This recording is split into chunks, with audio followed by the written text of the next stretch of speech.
रहिबो, बदल के रहिबो, औ नहीं सहिबो, औ नहीं सहिबो, औ नहीं सहिबो। आगामी विधानसभा चुनाव को लेकर भाजपा और कांग्रेस अब एकदम आमने सामने आ चुके हैं।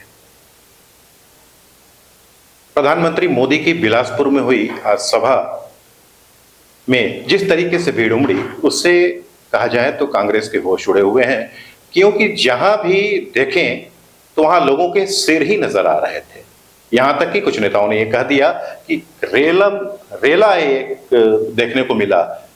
और जब मोदी खुद उन्होंने अपने भाषण में कहा कि जब मैं खुली जीप में यहां पे आया, लोगों को देखा, और ये ना भूतो ना भविष्यति, ऐसी ऊर्जा पहली बार यहां पे आके देखने को मिली। इसके पहले भी मैं बिलासपुर आ चुका हूं, लेकिन जिस तरीके से आज छत्तीसगढ़ के बिलासपुर में भीड़ उमड़ी है वो अकल्पनीय है, ये प्रधानमंत्री का कहना था।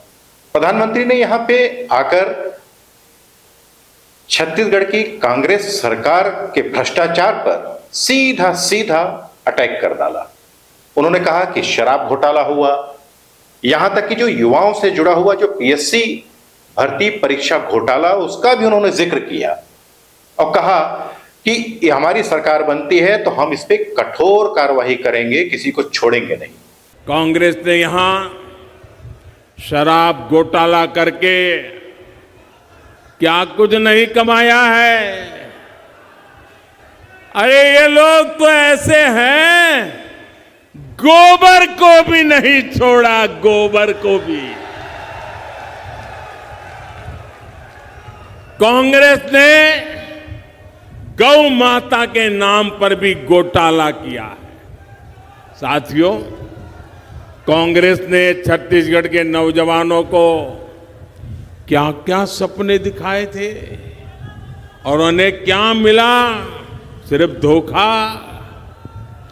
और छत्तीसगढ़ के नौजवान तो 6 महीने में ही समझ गए थे कि मर गए, और जब लोकसभा का चुनाव आया सबकी सब सीटों पर भाजपा को विजयी बना दिया था, क्योंकि सब समझ गए थे कि धोखा है। भाइयों बहनों, पीएससी घोटाला, ये पीएससी घोटाला तो यहां के युवाओं के साथ बहुत बड़ा धोखा है। कांग्रेस की कुनीति को छत्तीसगढ़ के नौजवान भुगत रहे हैं। जिनकी नौकरी लगी उनके सामने भी अनिश्चितता, और जिनको बाहर किया गया उनके साथ अन्याय। मैं छत्तीसगढ़ के युवाओं को आश्वस्त करता हूं, जो भी इसके दोषी है, मेरे नौजवान लिख के रखो, जो भी इनके दोषी है, भाजपा सरकार बनते ही उन पर कठोर कार्रवाई होगी।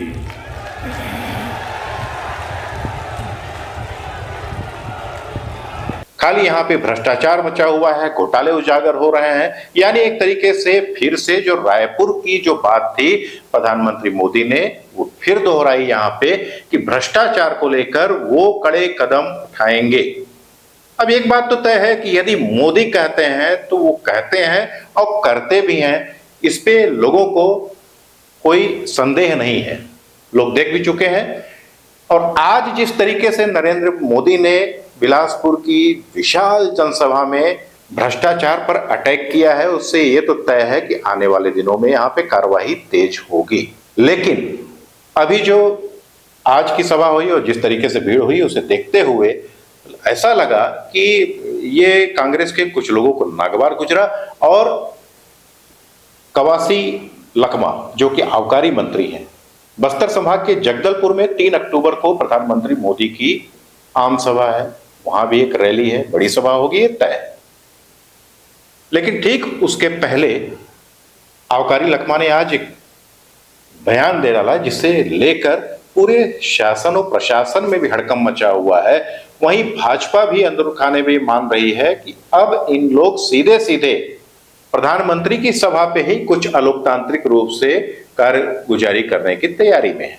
कवासी लखमा ने कह दिया कि जो आदिवासी समाज है, पिछड़ा वर्ग है, वो सीधे यहाँ पे जो नगरनार स्टील प्लांट है उसका जो निजीकरण हो रहा है, ये हमारी सरकार, केंद्र सरकार सुन नहीं रही है, वो हमें दे यहाँ पे, उसके लिए हम कह रहे हैं। लेकिन ये सरकार गूंगी बहरी बनी हुई है और हम 2 तारीख को एक विशाल रैली करेंगे और 3 तारीख को हम पूरे बस्तर संभाग के बंद का आह्वान कर रहे हैं।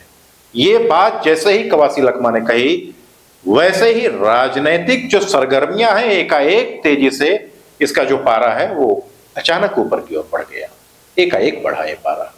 एक बस्तर का माल अगर जापान जाता है और या लोहा बन जाता या गल जाता या रोजगार मिलता, यहाँ के लोगों को व्यवसाय मिलता, व्यापार भी चलेगा, रोजगार भी मिलेगा, इसलिए वो जमीन दिया हुआ है। ये 5 सूची लगा हुआ क्षेत्र है, भीमराव अंबेडकर का उल्लंघन है। तो हम लोग बोले थे कि एनएमडीसी को देना है, गवर्नमेंट का सहयोग चलता है एनएमडीसी। तो एनएमडीसी को नहीं देने से मैं एक उद्योग मंत्री होने के कारण मैं 2022 में विधानसभा में बिल पेश किया, अगर एनएमडीसी को नहीं दे सकते, वो नहीं चला सकता कोई कारणवश, छत्तीसगढ़ सरकार को दे, जो उद्योगपति कितना पैसे देंगे उससे ज्यादा पैसे देंगे, लोकार्पण भी होगा, ज्यादा पैसे देंगे, ये हमको छत्तीसगढ़ सरकार को दो। हम सर्वोच्च अदालत से बिल पास करके देखा, भेजा है, अभी तक कुछ नहीं होगा। तो इसलिए ये आदिवासी जो रैली कर रहा है जायज है, आपका अधिकार के लिए।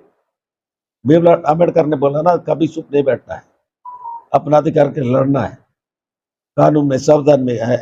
इसलिए आदिवासी लोग 2 अक्टूबर को जोरदार रैली करेंगे। हो सकता है कांग्रेस पार्टी 3 तारीख को बंद करेंगे बस्तर संभाग। 3 को ही तो पीएम उसी दिन तो बंद करेंगे। कुछ असर पड़ेगा? अब हम लोग प्रत्यक्ष विरोध है कांग्रेस, नहीं, अब प्रत्यक्ष नहीं, कुल के विरोध है कि ये जनता से जुड़ा हुआ मामला है, कांग्रेस आम आदमी से जुड़ा हुआ मामला है, बस्तर का बड़ा मामला है। बस्तर में एनएमडीसी बैलाडीला में है, इसका मुख्यालय हैदराबाद में है। हम वर्षों से मांग कर रहे हैं बस्तर में मुख्यालय हो, नगर कर एनएमडीसी या छत्तीसगढ़ सरकार चले या नगर नार चले, सुन नहीं रहे सरकार, गूंगी हो गए, बहरी हो गया। तो इसलिए हम इस लड़ाई लड़ेंगे। उनका बाग में भारत नहीं, मतलब सब चरगु, क्योंकि ये बात सीधे सीधे प्रधानमंत्री मोदी की सभा के दिन ही जब बस्तर बंद का ऐलान कर देना, ये एक बड़ी टकराहट की ओर इशारा कर, और इसे तय है कि दोनों ही दल अब आर पार की लड़ाई के मूड में छत्तीसगढ़ में आ चुके हैं। अभी तक जो लग रहा था कि छत्तीसगढ़ में कांग्रेस की सरकार है, कांग्रेस आगामी विधानसभा चुनाव में उसके लिए रास्ता आसान रहेगा, लेकिन जिस तरीके से मोदी ताबड़तोड़ हमले कर रहे हैं, धुआंधार उनकी सभा में भीड़ हो रही है, उससे लग रहा है कि जो फैक्ट आ रहे हैं, जो चीजें आ रही हैं, अब वो उससे कांग्रेस में कहीं ना कहीं खलबली मच रही है। कवासी लखमा के बयान आया, उसके बाद पहल ने जब बात की, भाजपा के जो केंद्रीय प्रवक्ता हैं यहाँ पे सिद्धार्थनाथ सिंह, जो यूपी के प्रयागराज के विधायक हैं, वो काफी गंभीर हैं। उन्होंने स्पष्ट कहा कि हमारे पास भी ये जानकारी आ रही है और अलोकतांत्रिक तरीके से वो कांग्रेस यदि कर रही है तो सभी हम देखेंगे।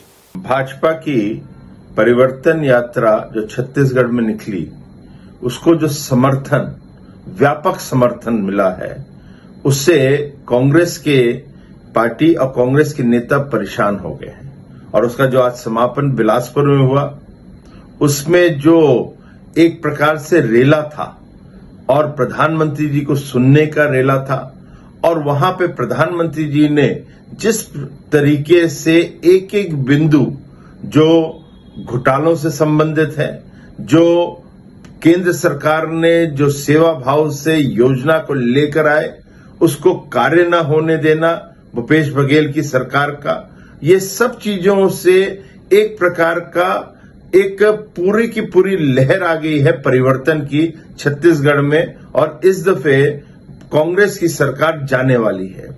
ये सब चीज देखते हुए कांग्रेस को अब अलोकतांत्रिक तरीके से इसका विरोध करना है और हम लोग को जानकारी आ रही है कि अलोकतांत्रिक तरीके से जो चुनाव में नहीं होता है उस प्रकार का वो प्रदर्शन करेंगे, उस प्रकार से चीजों को रोका जाएगा और उसकी तैयारी कांग्रेस कर रही है।